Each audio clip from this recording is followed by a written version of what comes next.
Hello दोस्तों, devil 619 के इस नए एपिसोड में आप सभी का स्वागत है। चलिए बढ़ते हैं हमारी कहानियों की ओर। ये घटना कई साल पहले घटी थी, जब मैं अपने दोस्तों के साथ एक गांव जैसी जगह घूमने के लिए गया हुआ था।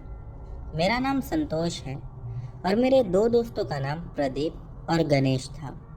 हम तीनों एक गांव जैसी जगह पर घूमने के लिए गए हुए थे। गांव जैसी जगह का मतलब वो जगह ऐसी थी जहाँ पहले शमशान घाट हुआ करता था। फिर उसी शमशान घाट के ऊपर कुछ लोगों ने अपने रहने के लिए घर बना लिया था और उन लोगों को ये मालूम था कि इस जगह पर शमशान घाट हुआ करता था।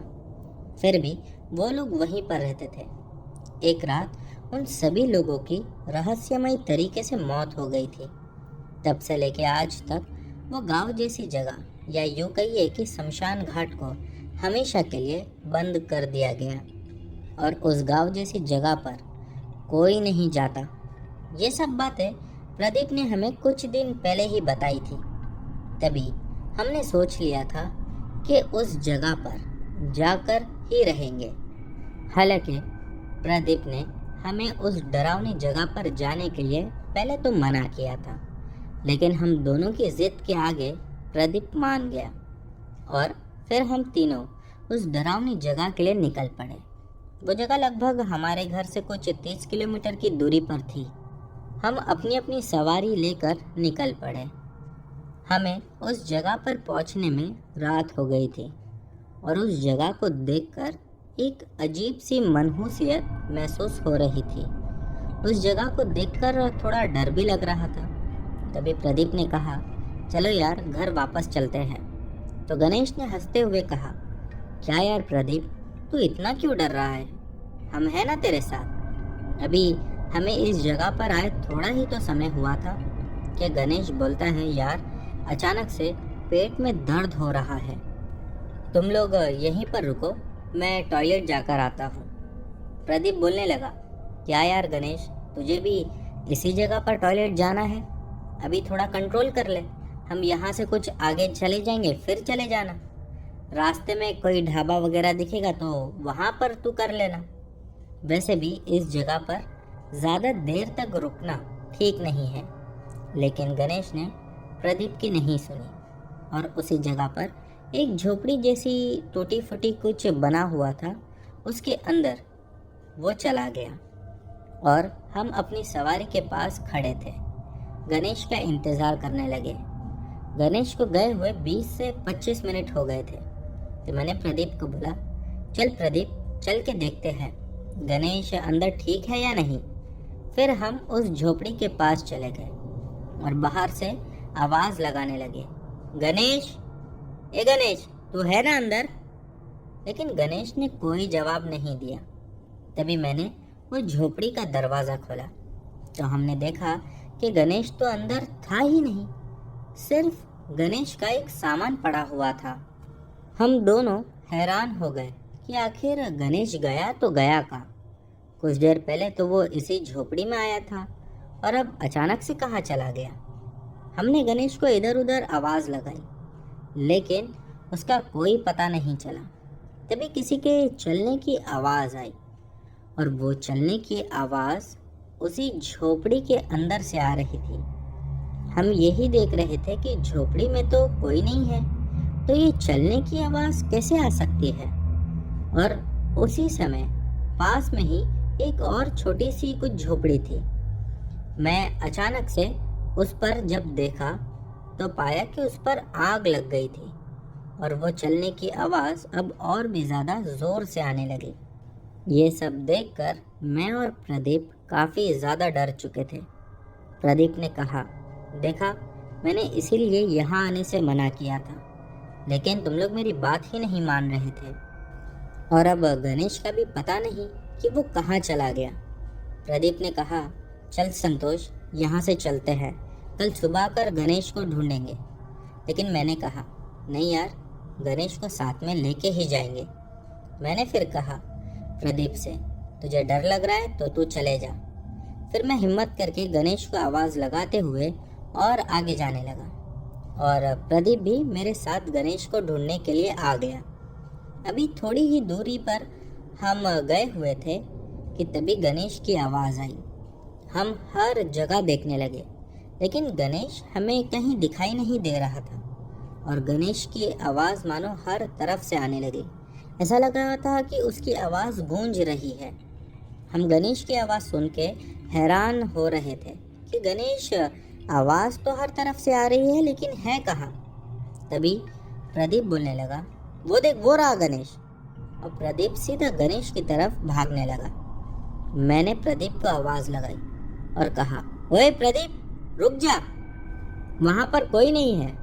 तभी प्रदीप एकदम से रुक गया और गणेश की आवाज़ भी आना मानो बंद हो गई। प्रदीप मेरी तरफ देखने लगा कि तभी अचानक से प्रदीप के शरीर में आग लग गई और प्रदीप को कोई ज़मीन के अंदर खींचने लगा। प्रदीप जलता हुआ एक झटके में उस ज़मीन के अंदर चला गया। ये देख के मैं फ़ौरन अपनी सवारी की तरफ भागा। तभी किसी ने मेरा पैर पकड़ लिया और उसी ज़मीन के अंदर खींचने लगा। उस समय मैं ये देखने की कोशिश कर रहा था कि कौन है जो मुझे ज़मीन के अंदर खींच रहा है कि तभी ही गणेश आवाज़ लगाता हुआ मेरे पास आया और मुझे बाहर खींचने लगा। और जैसे तैसे गणेश ने मुझे उस ज़मीन से बाहर निकाल लिया। फिर गणेश मुझसे कहने लगा, चल यहाँ से जल्दी चल, वरना आज हमारी मौत पक्की है। हम दोनों भी वहाँ से जान बचाकर भागने लगे। फिर हम दोनों अपने अपने घर वापस आ गए। मैंने गणेश से पूछा कि तू तो उस झोपड़ी में जब टॉयलेट करने गया था तो काफ़ी देर हो गई, तो वापस नहीं आया, इसीलिए हम तुझे उस झोपड़ी में देखने के लिए गए। तो गणेश ने बोला, अरे संतोष, तू पागल हो गया क्या? मैं उस समय कहीं नहीं गया था, मैं तो वहीं था। अचानक तुम दोनों गायब हो गए थे। मेरी तो कुछ समझ में नहीं आया कि तुम लोग ऐसे कैसे गायब हो गए। तुम दोनों को गायब होता हुआ देखकर मैं चिल्लाने लगा, लेकिन तुम लोग कहीं नहीं मिले। अगले दिन जब सुबह हुई तब मैं और गणेश प्रदीप को ढूंढने के लिए वहाँ पहुँचे और वहाँ पहुँचने के बाद मैंने गणेश को सारी बात बताई कि मैंने प्रदीप के साथ ऐसा होते हुए देखा। वो मेरी ये बात सुनकर और ज़्यादा घबरा गया। हम लोगों ने वहाँ पर थोड़ी दूरी पर पूछताछ की तो ये पता चला कि यहाँ पर जो भी आता है वो यहाँ से ज़िंदा लौट कर नहीं जाता। जो आत्माएं आज इस जगह को घेर कर रखी हुई है वो किसी को भी यहाँ से ज़िंदा वापस लौटने नहीं देती। तुम सभी लोग खुशनसीब हो कि तुम दोनों यहाँ से ज़िंदा लौट कर चले गए। फिर हमने उन लोगों से प्रदीप के बारे में पूछा, तब वो लोगों ने हमारी मदद की और हमारे साथ उस जगह पर पहुँचे जहाँ पर मैंने प्रदीप को आग से जलता हुआ ज़मीन के अंदर धंसते हुए देखा था। काफ़ी गहरा खड्डा खोदने के बाद लगभग 6 से 8 फीट जब हम लोगों ने खोदा तब प्रदीप की जली हुई बॉडी हमें अंदर से मिली। वो देखने के बाद मैं और गणेश हम दोनों फूट फूट कर रोए और उस दिन हम लोगों ने अपना एक अच्छा दोस्त हमेशा के लिए खो दिए थे। तो दोस्तों, ये थी हमारी आज की पहली कहानी। बढ़ते हैं हमारी अगली कहानी की ओर। दोस्तों, हमारी अगली कहानी नारायण जी की है। चलिए इनकी कहानी शुरू करते हैं। मेरा नाम नारायण है और आज मेरी उम्र 32 साल की है। ये बात तब की है जब मेरी उम्र 10 साल की थी। उस समय मेरी मम्मी की तबीयत काफ़ी ज़्यादा ख़राब रहती थी। इसी वजह से डॉक्टर ने उन्हें कहा था कि जो मेरी मम्मी को एलर्जी हुई है उसकी वजह से इन्हें कहीं शांत जगह पर रहना चाहिए जहाँ पर नेचर की खूबसूरती को वो देख सके और महसूस कर सके। मेरे पिताजी के पास इतने पैसे तो नहीं थे कि वो कहीं फार्म हाउस खरीद पाते या दूसरा घर ले पाते, इसीलिए उन्होंने अपना खुद का घर बेच दिया और शहर से थोड़ी दूरी पर जहाँ पर पॉल्यूशन बिल्कुल नहीं था वहाँ पर एक बहुत अच्छा सा विला खरीदा। हम सभी लोग वहाँ जाने के लिए तो खुश थे, लेकिन वहाँ जाने के बाद लगभग 2 ही दिन में हम बोर हो चुके थे क्योंकि आसपास कोई दूसरा घर नहीं था। और रही बात मेरे दोस्तों की, तो जिस जगह पर पहले हम लोग रहते थे वहाँ पर मेरे काफ़ी फ्रेंड्स थे। यहाँ पर मेरा कोई दोस्त भी नहीं। पूरा दिन घर में मैं अकेले बोर हो जाता था।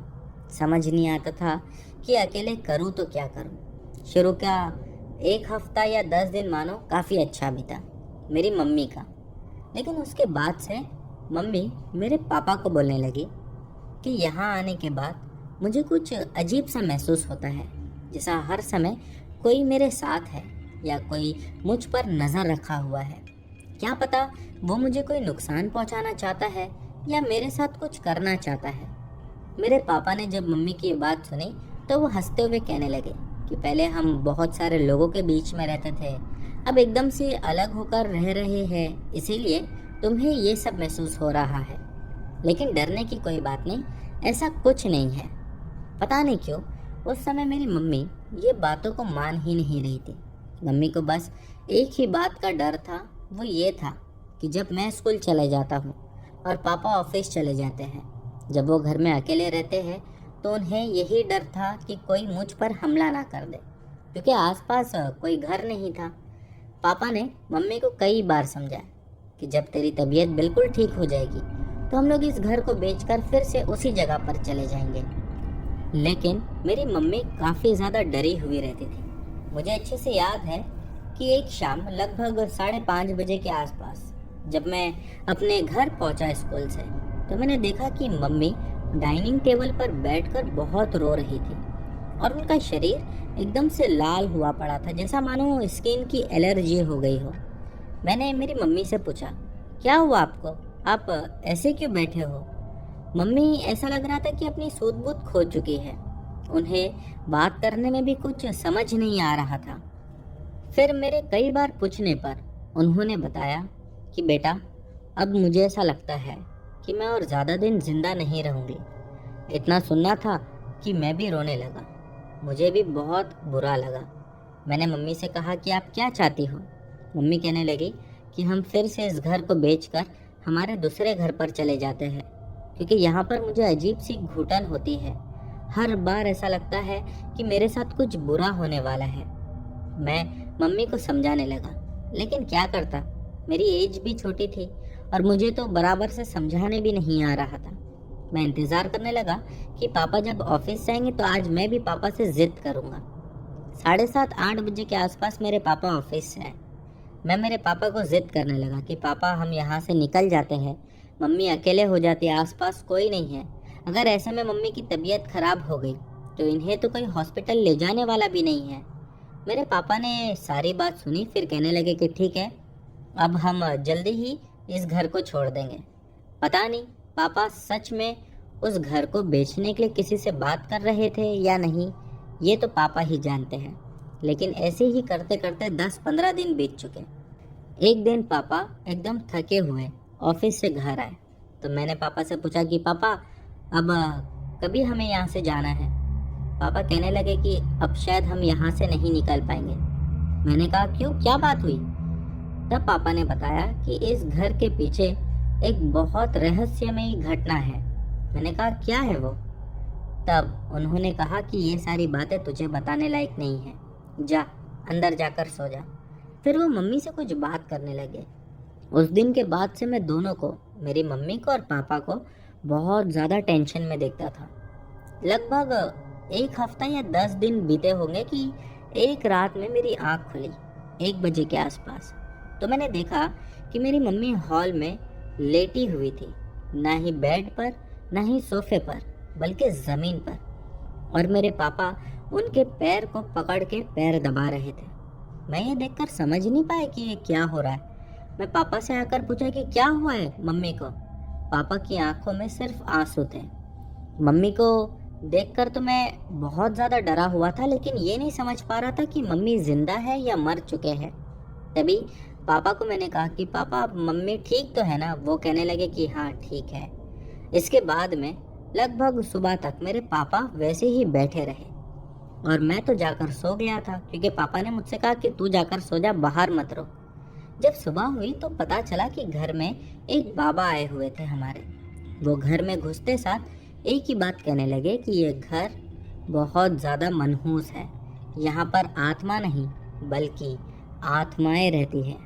जितना जल्दी हो जाए इस घर को यहाँ से छोड़कर तुम लोग चले जाओ। ये बाबा की सारी बातें खुद मैं भी सुन पा रहा था। पापा उस बाबा से कहने लगे कि अब इस घर को कोई खरीद ही नहीं रहा है हमसे। हमने लाख कोशिश की इस घर को बेचने की।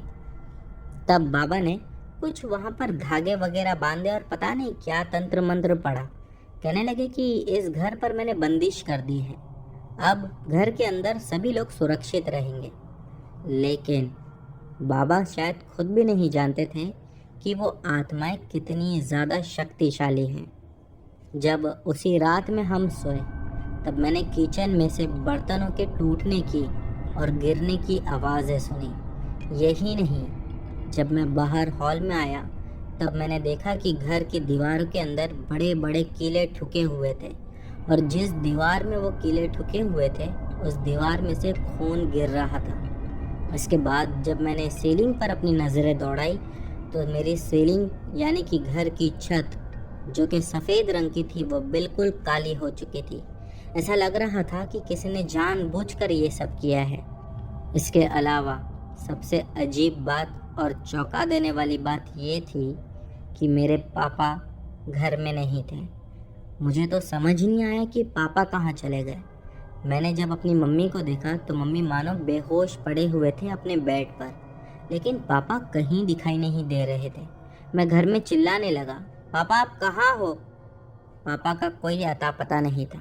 घर के बाहर निकलने के लिए तो मुझे भी डर लग रहा था। मैं इसीलिए घर के बाहर नहीं निकला, लेकिन घर में ढूंढने की बहुत कोशिश की।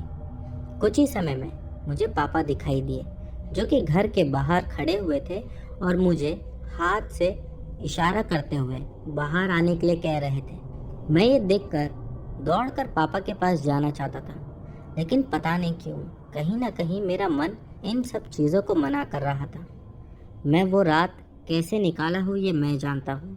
उसके अगले ही कुछ मिनटों में मेरी मम्मी जो कि अपने कमरे में थी वो बाहर हॉल में आई रोते हुए। उन्होंने मुझे उठाया और अपने बेडरूम में ले जाकर चुपचाप लिटा दिया अपने बाजू में। सुबह होने के बाद हम लोगों ने देखा कि मेरे पापा बुरी तरह से ज़ख्मी हमारे ही घर के आंगन में पड़े हुए थे। फिर पापा का इलाज लगभग 2 महीने तक हुआ। उस घर में क्या था ये तो नहीं पता, लेकिन हाँ, जिस दिन पापा की ऐसी हालत हमने देखा था, हम लोग उसी दिन उस घर को छोड़कर अपनी नानी के घर पर चले गए थे। फिर वो घर का पापा ने क्या किया, उसे बेच दिया या उसे आधी कीमत में बेचा, ये बात मैं नहीं जानता, लेकिन धीरे धीरे सब कुछ ठीक हो गया। तो दोस्तों, ये थी नारायण जी की कहानी। बढ़ते हैं हमारी अगली कहानी की ओर। दोस्तों, हमारी अगली कहानी राकेश की है। चलिए इनकी कहानी शुरू करते हैं। मेरा नाम राकेश है। मैं 2016 में सूरत में डायमंड कंपनी में काम करता था। वो 4 माले की एक बिल्डिंग थी जिसमें 4 माला हमेशा बंद रहता था। तीसरे माले पर मेरे रहने की सुविधा थी और पहले दूसरे माले पर हमारा काम शुरू रहता था। मेरी सिर्फ नाइट शिफ्ट हुआ करती थी। मुझे वहाँ लगे 2 ही दिन हुए थे। तब मैं अपनी नाइट शिफ्ट ख़त्म करके दोपहर के समय सोने के लिए अपने रूम में चला गया। वहाँ हमेशा से एक खटिया रखी होती थी। मैंने वहीं खटिया लगाकर चुपचाप सो गया। कुछ देर बाद मुझे गहरी नींद लग गई। तब मुझे ऐसा लगा कि किसी ने मुझे उठाया और बोला कि जा नीचे जाकर सो। मैंने उतना ध्यान नहीं दिया, पर उसके थोड़ी देर बाद किसी ने मुझे ज़ोर से एक लाफा मारा। जब मेरी आँख खुली तो मैंने देखा कि एक बूढ़ी औरत मेरे बाजू में खड़ी थी। मैं तुरंत नीचे उतर गया। वहाँ काम शुरू था। तब प्रफुल्ल भाई ने मुझे बोला कि मासी ने मारा क्या प्रफुल्ल? उसी कंपनी में कई सालों से काम करते आ रहा था और मैं उस समय तो नया था। तब मुझे उस कंपनी के बारे में उतना मालूम भी नहीं था, क्योंकि मैं नागपुर का रहने वाला हूँ और मुझे गुजराती भी नहीं आती थी। मेरे जीजाजी के कहने पर मैं सूरत जॉब करने गया था। जब प्रफुल्ल भाई ने ऐसा कहा तब मैं उनकी तरफ देखता रहा। उन्होंने बोला कि अकेले मत सोने जाना ऊपर। मैंने कहा और कौन है मेरे साथ? मेरे रूममेट भी मुझे कोई दिखाई नहीं देते हैं। तब उन्होंने बोला कि एक लड़का है, लेकिन वो छुट्टी पर गया है। उसके बाद मैं वो बातें भूल गया और वहाँ मुझे 1 महीना हो गया। तब वहाँ काम करने वालों ने मुझे ऐसे ही खाना खाते समय पूछ लिया कि तुझे डर नहीं लगता? मैंने कहा किस बात का? तो उन्होंने बोला तुझे इस जगह के बारे में शायद कुछ पता नहीं है। मैंने कहा, क्या नहीं पता, और मुझे तो सच में वैसे भी कुछ नहीं पता था। उन्होंने बताया, बिल्डिंग में 5 लोग मर चुके हैं, उनमें से 2 लोगों का तो मर्डर हो चुका था। मुझे लगा ये मेरे साथ मस्ती कर रहे हैं, क्योंकि मैं ही अकेला वहाँ तीसरे माले पर सोने के लिए अकेला जाता था। एक दिन मैंने ऐसे ही रूम की सफाई की और अपना बिस्तर बिछाकर लेट गया। मन ही मन सोचने लगा कि क्या इनकी बातें सच है या फिर ये लोग मेरे साथ मजाक कर रहे थे। उसके बाद मैंने मजाक में ही बोल दिया, अगर यहाँ कोई आत्मा है तो अपनी मौजूदगी का एहसास कराओ मुझे। ये सब झूठ है कि यहाँ मेरे सिवा कोई और भी होगा। यह मैं मन ही मन बोलने लगा। मेरी सबसे बड़ी गलती यही थी जो मैंने ऐसा कहा। उसके तुरंत बाद मुझे ऐसा लगा कोई मेरे बाजू में लेट गया। मेरे पूरे रोंगटे खड़े हो गए और उस ठंडी के मौसम में भी मुझे पसीने छूटने लगे। मैंने बाजू में देखा तो कोई नहीं था, पर ऐसा लगा कि किसी का शरीर मुझसे लग कर सोया हुआ है।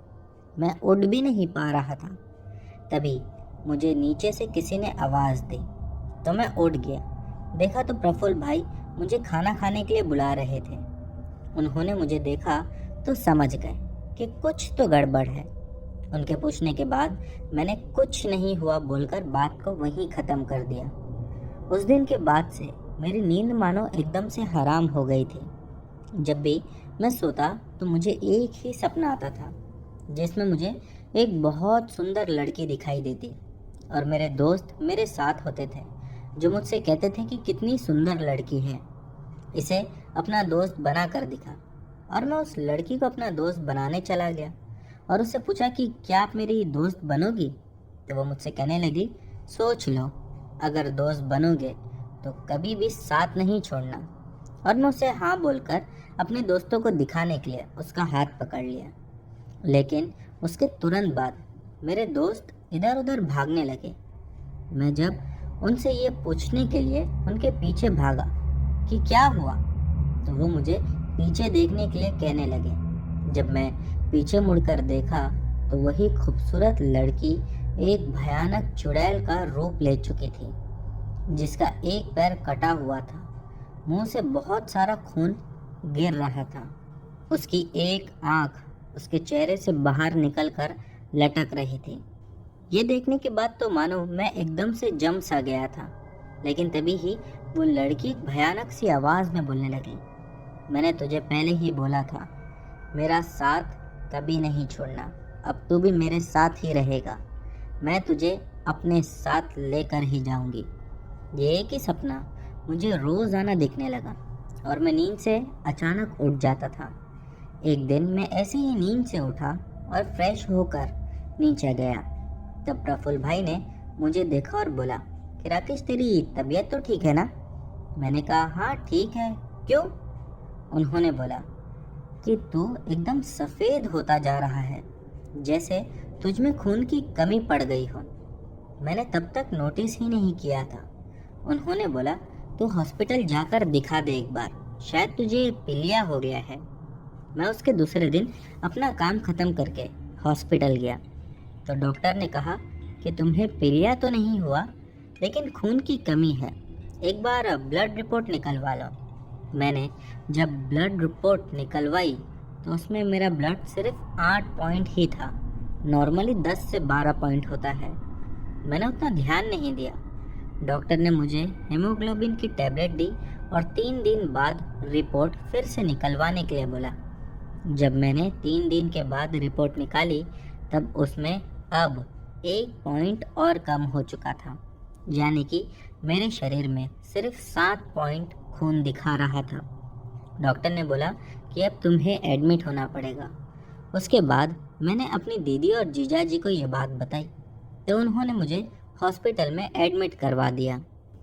उस समय अच्छी बात ये थी कि मेरे दीदी और जीजाजी सूरत में ही रहते थे। जब मेरे जीजाजी मेरे पास बैठे थे तब उन्होंने पूछा, इतनी तबीयत कैसे ख़राब हो गई?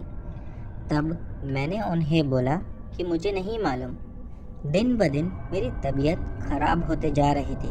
डॉक्टर को भी समझ नहीं आ रहा था कि मुझे क्या हुआ है। तभी दीदी ने मेरी मम्मी से बात की और सारी बातें बता दी। मेरी मम्मी यहीं नागपुर में एक आंटी के पास गई और उन्हें ये सारी बातें बताई। वो आंटी में बचपन से ही माता आती थी और उन्होंने मेरी मम्मी की बात सुनकर तुरंत बैठक ली और मम्मी से कहा कि जितना जल्दी हो सके तुम्हारे लड़के को बुला लो, नहीं तो वो बचने वाला नहीं है, उसके पास बहुत कम समय बचा है। मेरी मम्मी ने तुरंत दीदी को कॉल किया और सारी बात बता दी। मेरे जीजाजी ने डॉक्टर से कहा कि हम इसे लेकर जाना चाहते हैं, तो डॉक्टर ने बोला कि अभी इनकी हालत बहुत ख़राब है, पर जीजाजी के ज़िद करने की वजह से डॉक्टर ने कहा आप अपनी जवाबदारी पर इसे ले जा सकते हो। उसके बाद मेरे जीजाजी तुरंत ट्रेन की टिकट निकालने चले गए और उसके दूसरे ही दिन मुझे नागपुर वापस भेज दिया गया, जिसके बाद मुझे उस आंटी के घर ले जाया गया। मुझे उस समय इतना भी होश नहीं था कि मेरे साथ क्या हो रहा है। जब उस आंटी ने बैठक ली तो उन्होंने उस आत्मा को बुलाया और पूछा कि तू क्यों इस लड़के के पीछे पड़ी है। तब वो आत्मा मेरे अंदर ही थी। उसने बोला कि इसने खुद मुझे चुना है, मैंने इसे नहीं चुना, मेरी इसमें कोई गलती नहीं। ये मुझे जानना चाहता था, इसने ही मुझे बुलाया था और अब मैं इसे हमेशा अपने साथ रखूंगी और अपने साथ लेकर ही जाऊंगी। तब उस आंटी ने कहा कि तू ऐसा नहीं कर सकती है। वो आत्मा हंसने लगी और बोली कि तू लगा ले जितना जोर तेरे में है, क्योंकि अब मुझे इसे ले जाने से कोई नहीं रोक सकता। इतना सुनते ही मेरी मम्मी जोर जोर से रोने लगी। तब उस आंटी ने कुछ पानी पड़कर मेरे मुंह पर मारा और मैं बेहोश हो गया। उसके बाद उन्होंने मुझे काला धागा बांध दिया और बोली कि इसे पूर्णिमा तक नहीं खोलना। मेरी मम्मी से कहा कि काला मुर्गा मुझे पूर्णिमा के दिन ला कर देना, मुझे पूजा करनी है। उसके बाद मेरी मम्मी ने उन्हें ये सब ला कर दिया जो जो उन्होंने मंगाया था। उन्होंने उसके बाद पूजा की। उस दिन से मुझे उन्होंने किसी आत्मा को चेतावनी देने के लिए या फिर ऐसी हरकत दोबारा करने के लिए सख्त मना किया और फिर वो मुझे अपने पास बुलाकर समझाने लगी कि जब इस दुनिया में भगवान है तो शैतान भी है, हमें किसी को कम नहीं समझना चाहिए। तब से मैंने आज तक किसी भी समय ऐसी कोई बात नहीं की और ना ही मैं ये सारी बातें सोचना भी चाहता हूँ। मैं यहीं अब नागपुर में जॉब करता हूँ, लेकिन सूरत की वो बातें जब भी याद करता हूँ तो आज भी दिल डर से दहल जाता है। तो दोस्तों, ये थी राकेश जी की कहानी। बढ़ते हैं हमारी अगली कहानी की ओर। दोस्तों, हमारी अगली कहानी चैतन्य पवार ने भेजी है, जो कि शिरूर के रहने वाले हैं। चलिए इनकी कहानी शुरू करते हैं। बात कुछ ऐसी है कि मेरी बुआ जी यानी कि मेरी पापा की बहन हमारे घर आई हुई थी। बुआ जी 4-5 दिन रुकने के लिए आई हुई थी। जिस दिन उन्हें अपने घर जाना था तो मेरे पापा और मेरे चाचा जी उन्हें घर पर छोड़ने के लिए निकल गए। मुझे ठीक से याद नहीं, लगभग 1-2 बजे गए होंगे मेरी बुआ जी को छोड़ने के लिए, जो कि मुंबई के पास रहते थे। उस जगह का नाम मैं आपको तो नहीं बता सकता, लेकिन हाँ, कहानी आगे बढ़ाते हुए ये ज़रूर कहना चाहूँगा कि वो रात आज तक मेरे पापा और मेरे चाचा नहीं भूल पाए। तो मेरे पापा और चाचा बुआ जी को जब घर छोड़े उस समय कुछ शाम के 7 बज चुके थे और जब वो लोग वहाँ से निकलने लगे तो मेरी बुआ जी ने कहा, अब इतनी रात हो गई है, आप लोग रुक जाओ, कल सुबह चले जाना। लेकिन मेरे पापा ने कहा, नहीं, हम अभी ही चले जाते हैं तो रात में 11-12 बजे तक के पहुँच ही जाएंगे। कल सुबह में हमारा जॉब भी है तो हमें जॉब पर भी जाना होगा। अगर आज यहाँ रुक गए तो जॉब की भी छुट्टी हो जाएगी। वो दोनों ही वहाँ से निकल गए और एक सुनसान हाईवे से गुजर रहे थे। पापा बताते हैं कि उस समय उनके अलावा सिर्फ एक मोटरसाइकिल वाला था जो उस हाईवे पे चल रहा था और वो मोटरसाइकिल वाला भी उनकी कार के आगे ही चल रहा था। थोड़ी दूर आगे जाने के बाद पापा और चाचा ने देखा कि हाईवे के किनारे एक औरत लाल साड़ी पहने लिफ्ट मांग रही थी। मेरे पापा की गाड़ी तो पीछे चल रही थी और वो मोटरसाइकिल वाला आदमी आगे चल रहा था। वो आगे चल ही रहा था कि उसने अपनी बाइक को उसी औरत के पास जाकर रोक दिया। हो सकता है वो उससे पूछ रहा होगा कि आपको कहाँ जाना है, मैं आपको लिफ्ट दे देता हूँ, या पता नहीं क्या बात थी। पापा बताते हैं कि उस औरत का चेहरा ठीक से नहीं दिख रहा था क्योंकि उसने घूंघट ओढ़ के रखा हुआ था। उतने में मेरे पापा की जो गाड़ी थी ठीक उस मोटरसाइकिल वाले के पीछे, जब पापा की गाड़ी उनके नज़दीक पहुंची तो पापा ने देखा कि वो मोटरसाइकिल वाला अजीब सा डरा हुआ था और तेज स्पीड में वहां से वो बाइक भगाने लगा। बस ये देखना था कि पापा ने मेरे चाचा को जोर से चिल्लाया, गाड़ी को जल्दी भगा यहाँ से, निकाल तुरंत। चाचा समझ तो नहीं पाए, लेकिन पापा की बात मानकर उन्होंने गाड़ी को तेज गति से भगाना शुरू कर दिया। और चाचा पूरे रास्ते पापा से ये पूछते रहे कि भाई क्या बात थी, क्यों तुमने मुझसे गाड़ी को तेज रफ्तार में भगाने को कहा। पापा कोई जवाब नहीं दिए, बस उससे यही कह रहे थे कि गाड़ी को तेज भगाते रहे।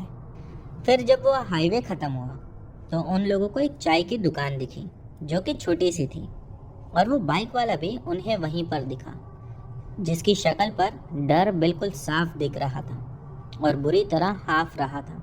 जब पापा और चाचा वहाँ पर पहुँचे तो उसके बाद उन लोगों ने उससे पूछा कि क्या हुआ था तेरे साथ। उस आदमी ने जो बताया उसे सुनकर तो पापा और चाचा दंग रह गए। उस आदमी ने बताया कि जब मैं उस औरत के पास पहुंचा तो पहले मुझे उसकी शक्ल नहीं दिखाई दी, लेकिन आप लोगों की जो हेडलाइट की रोशनी उसके चेहरे पर पड़ी वो देखकर तो मानो मेरे पाँव तले ज़मीन खिसक गई थी।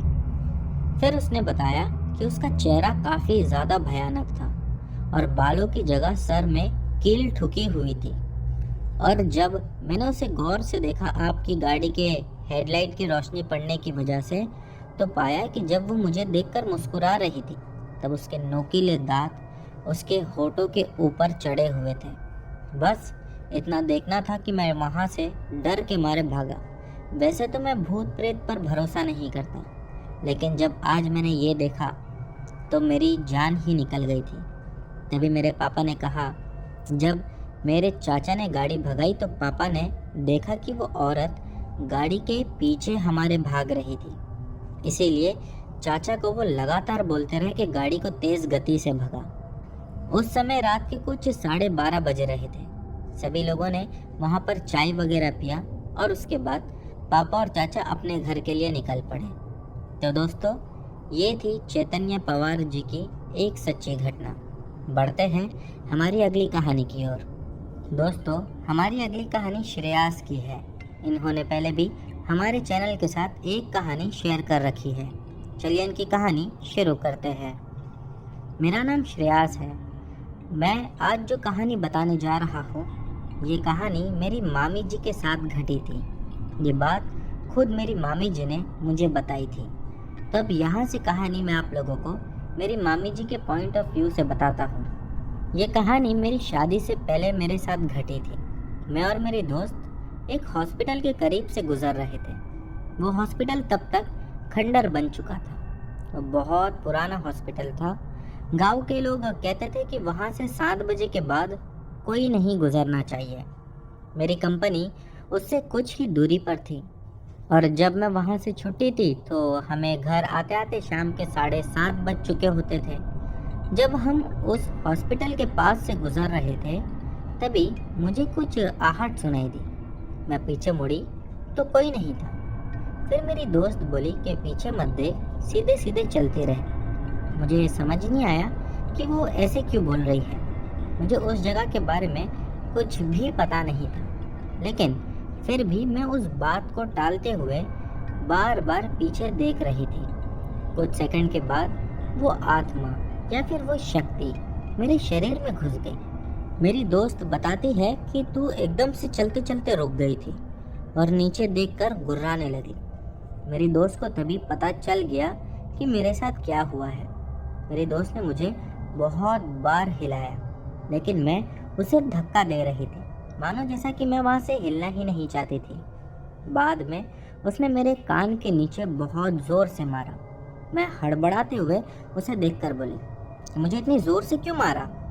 ये सुनते ही मानो उसे समझ में आ गया कि अब मैं ठीक हो चुकी हूँ। तो मेरी दोस्त मुझे लेकर वहाँ से जल्दी जल्दी भागी। फिर हम सीधा घर पर ही आकर रुके। कहा जाता है कि उन बुरी शक्तियों का एक एरिया होता है, वो उसी एरिया में होती है।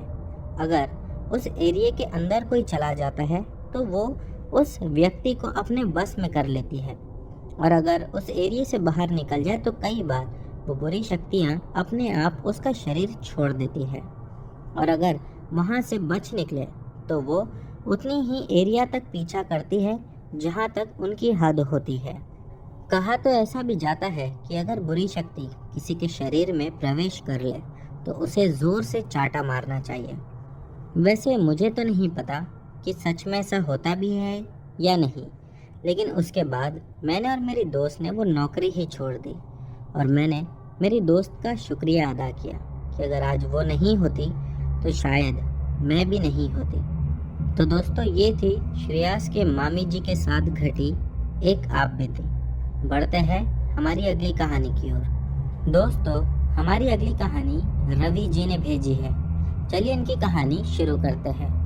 मैं रवि मकवाना, सूरत, गुजरात से हूँ, और जो घटना मैं आप लोगों को बताने जा रहा हूँ ये मेरी सिस्टर के साथ घटी थी।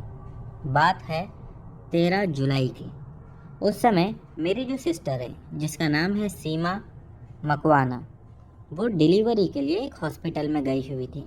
मेरी सिस्टर बराईपुर, कोलकाता में रहती है। तो आगे की घटना मैं आप लोगों को उन्हीं के पॉइंट ऑफ व्यू से सुनाता हूँ। मैं सीमा मकवाना हूँ। उस समय मैं प्रेग्नेंट थी और डिलीवरी के लिए मेरे पति ने मुझे एक हॉस्पिटल में ले जाकर एडमिट करवा दिया था। डिलीवरी हुई, मुझे एक बहुत प्यारी सी बेबी हुई। ये मेरी दूसरी डिलीवरी थी। इससे पहले मेरा एक बेटा भी था।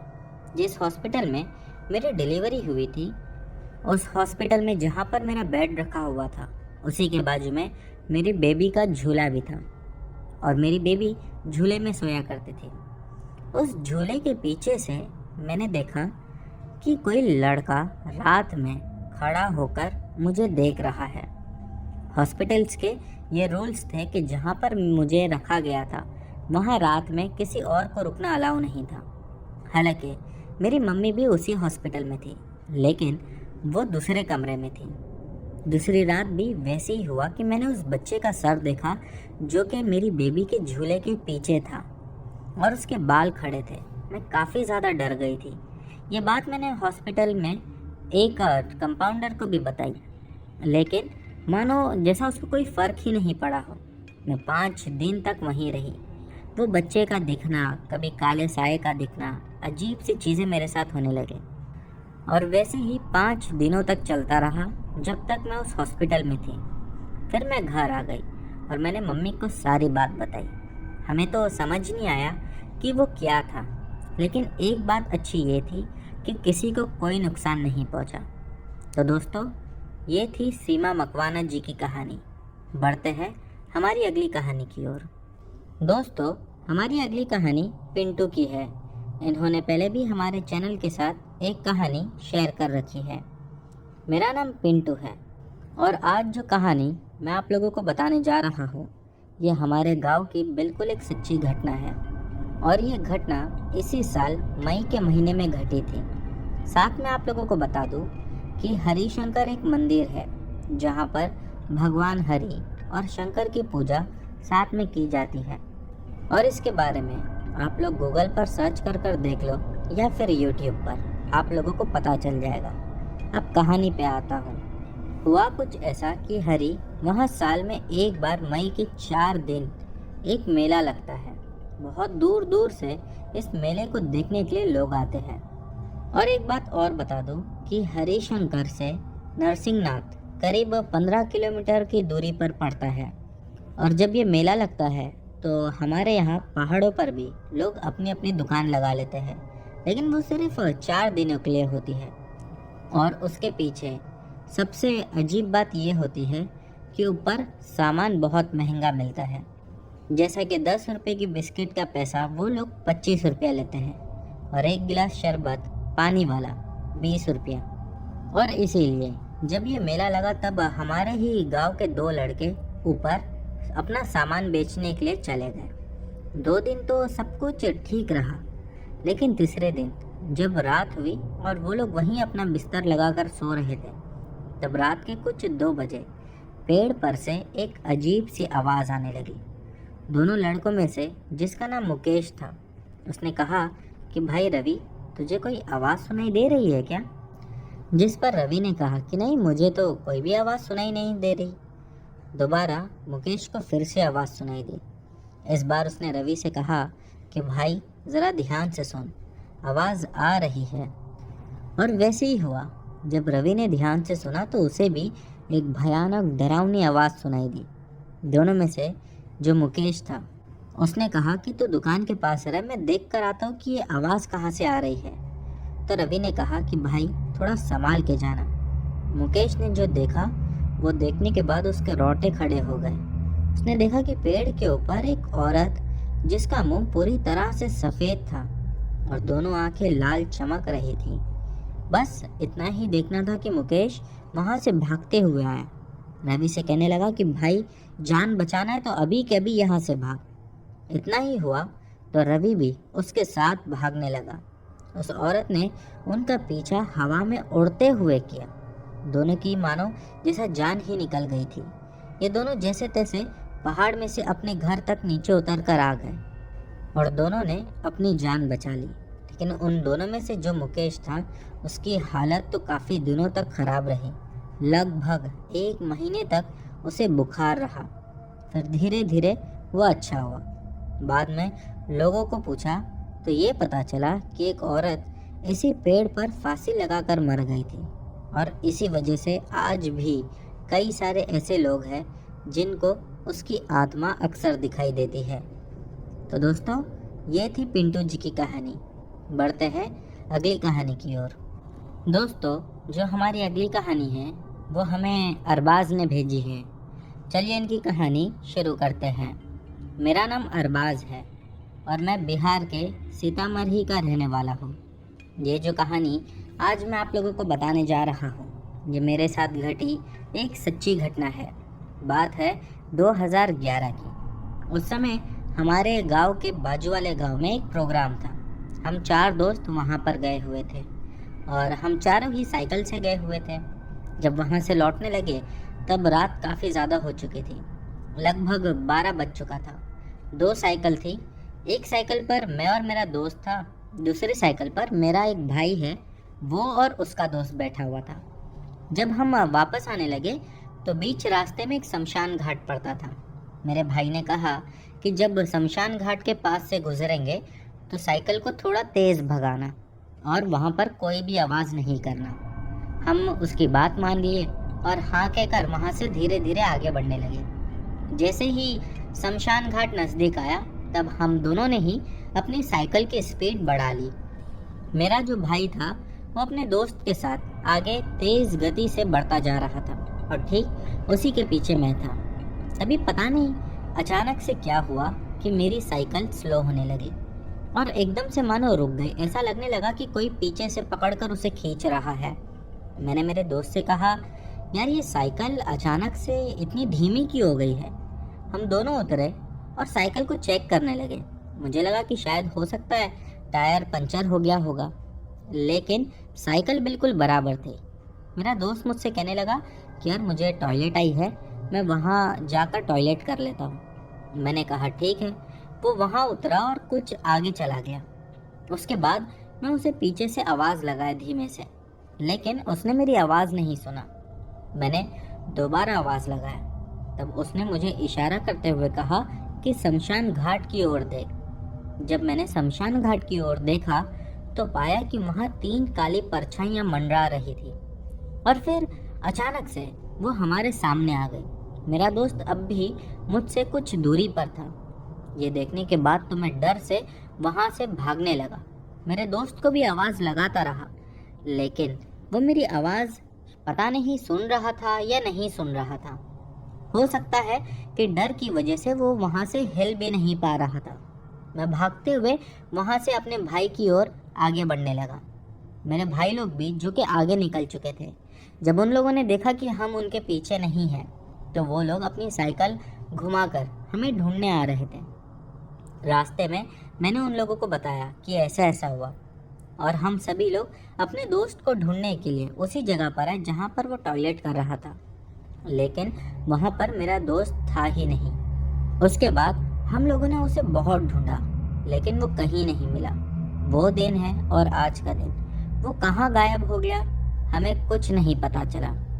और उस दिन के बाद से मुझे हर समय यही अफसोस रहता है कि अगर मैं उसे छोड़कर नहीं भागता तो आज हम सभी लोग साथ होते हैं। तो दोस्तों, ये थी हमारी आज की सभी कहानियाँ। उम्मीद करता हूँ कि आप लोगों को पसंद आई होगी। दोस्तों, इनमें से जो भी कहानी आप लोगों को अच्छी लगी हो उसके बारे में नीचे कमेंट सेक्शन में लिखना मत भूलना। चैनल पर नए हो तो बिना सब्सक्राइब किए मत जाना। मिलते हैं हमारी अगली वीडियो में।